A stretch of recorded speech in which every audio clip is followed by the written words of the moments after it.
ایسا شخص جس کو جذام کی بیماری ہے کہ جس میں انسان کے اعضاء گلنے لگتے ہیں، تو فرمایا کہ جذام کی بیماری سے ایسے بھاگو کہ جیسے تم شیر سے اپنے آپ کو دور رکھتے۔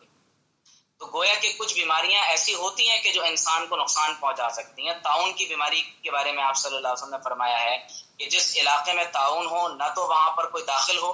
اور نہ ہی طاعون کی بیماری جس علاقے میں پھیل چکی ہو وہاں سے کوئی شخص باہر نکلنے کی کوشش کرے۔ تو گویا کہ اصلاً کوئی بیماری از خود اڑ کر نہیں لگتی الا یہ کہ اللہ کا حکم ہو۔ دوسری طرف یہ کہ ہمیں احتیاطی تدابیر کرنے کا حکم دیا گیا، لیکن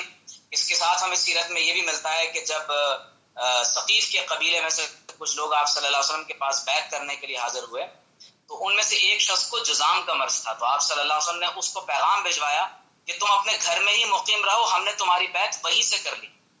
تو گویا کہ لوگوں کو کراہت محسوس ہوگی اور ممکن تھا کہ وہ بیماری لوگوں کے اندر بھی عام ہو جائے، تو آپ صلی اللہ علیہ وسلم نے لوگوں کی کراہت کے پیش نظر اور اس بیماری سے بچاؤ اور پھیلاؤ کی تدابیر کے طور پر حضور صلی اللہ علیہ وسلم نے منع فرمایا۔ لیکن اس کی دوسری مثال یہ ملتی ہے کہ جب ایک شخص حضور کی خدمت میں آیا اور وہ مجذوم تھا، اسے جذام کی بیماری تھی، تو آپ صلی اللہ علیہ وسلم نے خود اپنے پیالے میں اس کو اپنے ساتھ بیٹھ کر کھانا کھلایا۔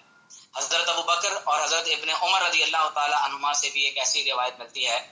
کہ جس میں ہمیں اس بات کا ذکر ملتا ہے، جسے امام احمد بن حنبل نے روایت کیا کہ آپ صلی اللہ علیہ وسلم کے دونوں صحابہ نے ایک مجذوم یعنی جذام زدہ شخص کے ساتھ بیٹھ کر کھانے کو کھایا ہے۔ تو اس سے یہ بات معلوم ہوتی ہے کہ احتیاطی تدابیر اپنی جگہ، لیکن ایمان کی پختگی کا لحاظ ہمیشہ ہمیں رکھنا۔ بے شک جو حضور صلی اللہ علیہ وآلہ وسلم آقا دو جہاں ہیں، ان کی ایمان کی پختگی کی تو کیا ہی بات ہے،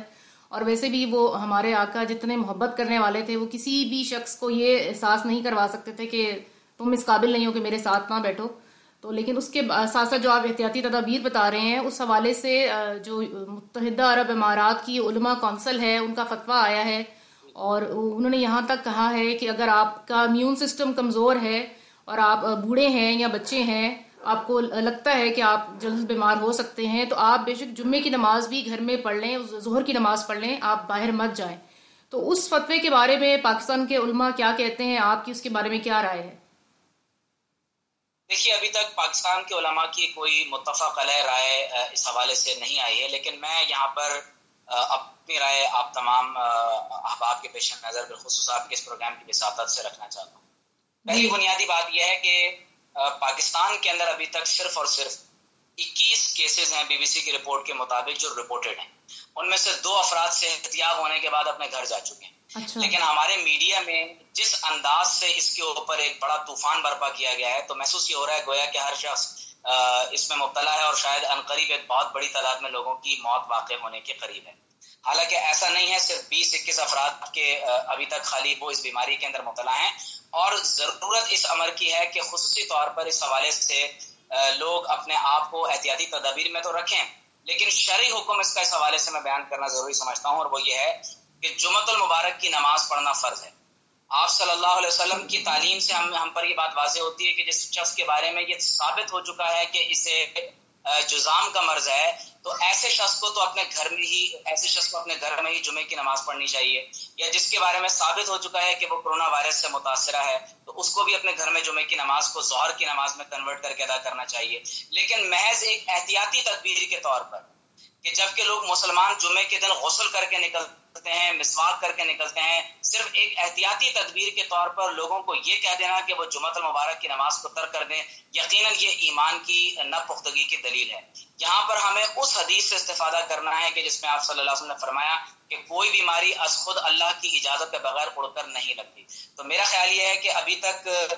وہ خطے جہاں پر یہ بہت زیادہ وائرل نہیں ہوا ہے، جہاں بہت زیادہ لوگ اس بیماری میں مبتلا نہیں ہیں، وہاں پر لوگوں کو جمعۃ المبارک کی نماز چھوڑ دینے کا حکم دینا یقیناً یہ بات درست نہیں ہے۔ ہاں، وہ علاقے جو غیر مسلم ہیں، جو جہاں غیر اسلامی ریاستیں موجود ہیں، اور وہاں پر ریاستی جبر ہے کہ آپ کو جمعے کی یا عیدین کی نماز ادا نہیں کرنی، تو مسلمانوں کو چاہیے کہ وہ اپنی اسمال گیدرنگ میں، اپنے گھروں میں، اپنے بینگلوز میں جمعے کی نماز کو ضرور ادا کریں، اور صرف ایمان کی ناپختگی کے سبب سے حرمین کو خالی کر دینا۔ یعنی میں یہاں پر ایک بات آپ کے ساتھ شیئر کروں جی بالکل۔ کہ 1400 سال میں امت کا طریقہ یہ رہا ہے کہ جب کبھی بھی کوئی وبائی مرض پھوٹتا تھا یا آسمان سے بارشیں نازل ہونا بند ہو جاتی تھیں، تو آپ نے دیکھا ہے گنبد خضرا پر ایک چھوٹی سی کھڑکی بنی ہوئی، اسے قوت الاستسقاء کہا جاتا، تو اس کھڑکی کو کھولا جاتا تھا، بارشیں نازل ہوتی تھیں، قحط دور ہوتا تھا، وبائی امراض ختم ہو جاتے تھے. سبب یہ ہوتا تھا کہ لوگ حضور علیہ السلام کی بارگاہ میں حاضر ہوتے تھے. اب بجائے اس کے کہ ہم حضور علیہ الصلوۃ والسلام کی بارگاہ میں حاضر ہوں، درود و سلام پیش کریں، اپنے مسائل کو حضور کی بارگاہ میں پیش کیا جائے، اگر ان خطوں کو ہی بند کر دیا جائے، یعنی آپ اندازہ کیجئے کہ جب ابرہہ کا لشکر آتا ہے تو حضرت ابو عبد المطلب رضی اللہ تعالی عنہ، آپ صلی اللہ علیہ وسلم کے جد امجد کو اپنے ان کو بیت اللہ کی حفاظت کی فکر نہیں ہوتی، ان کو معلوم ہے کہ یہ اللہ کا گھر ہے. تو بجائے اس کے کہ ہم اللہ تبارک و تعالیٰ کے گھر میں سجدہ ریز ہوں، یعنی ان خطوں کو بند کر دینا یقیناً یہ اس بات کی دلیل ہے کہ ہمارا ایمان بہت کمزور ہے. تو جمعۃ المبارک کی نماز کو بالکل اسلامی ریاستوں میں معطل نہیں کرنا چاہیے. بس جاتے جاتے میں آپ سے یہ بھی پوچھ لوں کہ جو کچھ علماء یہ کہہ رہے ہیں کہ یہ جو بند کیا گیا ہے طواف اور یہ مسجد نبوی میں داخلہ بند کیا گیا ہے، تو یہ اللہ تعالیٰ کے عذاب کی ایک صورت ہے. کیا وہ مسلمانوں سے اتنا ناراض ہے کہ ہمارا داخلہ وہاں پہ ایسی بابرکت جگہ جہاں پہ انوارات کی بارش ہو رہی ہوتی ہے، ہم ان سے محروم کر دیے گئے ہیں؟ تو آپ اس کو کیا سمجھتے ہیں کہ اللہ کی طرف سے ایک ہمیں تنبیہ کی جا رہی ہے، یہ سزا ہے؟ میں تو اس کو اس حوالے سے دیکھتا ہوں کہ اگر حضور علیہ الصلوۃ والسلام کے روضہ اقدس پر بالخصوص اس ہولی چیمبر کے ارد گرد لوگ سلام پیش نہیں کر رہے اور خانہ کعبہ کا طواف اوپر کی سطح پر ہو رہا ہے، مطاف کو بیماری کے لگ جانے کے ڈر سے بند کر دیا گیا ہے، یا وہاں پر عمرے کی عمومی اجازت اس طرح سے نہیں ہو پا رہی، تو میں یہ سمجھتا ہوں کہ یہ پیش خیمہ ہے، یہ بہت بڑی ایک تنبیہ ہے کسی ایک ایسے بڑے حادثے کی کہ جو یقیناً امت مسلمہ میں یا پورے انسانی دنیا میں قریب ہونے کو ہے، یا بالخصوص اس میں جو حرمین شریفین پہ جو لوگ اس وقت اپنی خدمات کو وہاں پر پیش کر رہے ہیں، وہ اگر اس بات کا شکار ہو جائیں، اس ایمان کی ناپختگی کا، تو یقیناً بالخصوص اس خطے میں حکومتی سطح پر کوئی بہت بڑا واقعہ رونما ہونے کو ہے. یہ ایک برے شگون کے طور پر اس بات کو لینا چاہیے، اور پوری امت مسلمہ میں بھی کسی بڑی تباہی اور بربادی کی طرف ہم یقیناً بڑھنے کو ہیں، کیونکہ قرب قیامت میں جو سب سے بڑی علامت، قیامت کی ایک بڑی علامت بیان کی گئی ہے، وہ یہ ہے کہ خانہ کعبہ کی دیواروں کو نعوذ باللہ من ذالک گرایا جائے گا. تو گویا کہ جب بیت اللہ کی اور حرمین طیبین کی حرمت کو اور اس کے تقدس کو ہم باقی نہ رکھ سکیں، اور اس کی اصل جو عبادت گاہ ہونے کا اس کا مقام ہے، اگر وہ ہم قائم نہ رکھ سکیں، تو یقیناً یہ اللہ تبارک و تعالیٰ کے کسی عذاب کا پیش خیمہ ہو سکتا ہے. اللہ تعالیٰ ہم سب پر رحم فرمائے. جزاک اللہ ہے ڈاکٹر صاحب، آپ نے بہت جو ہے مفید مشورے دیے ہیں اور قیمتی آراء سے ہمیں آگاہ کیے.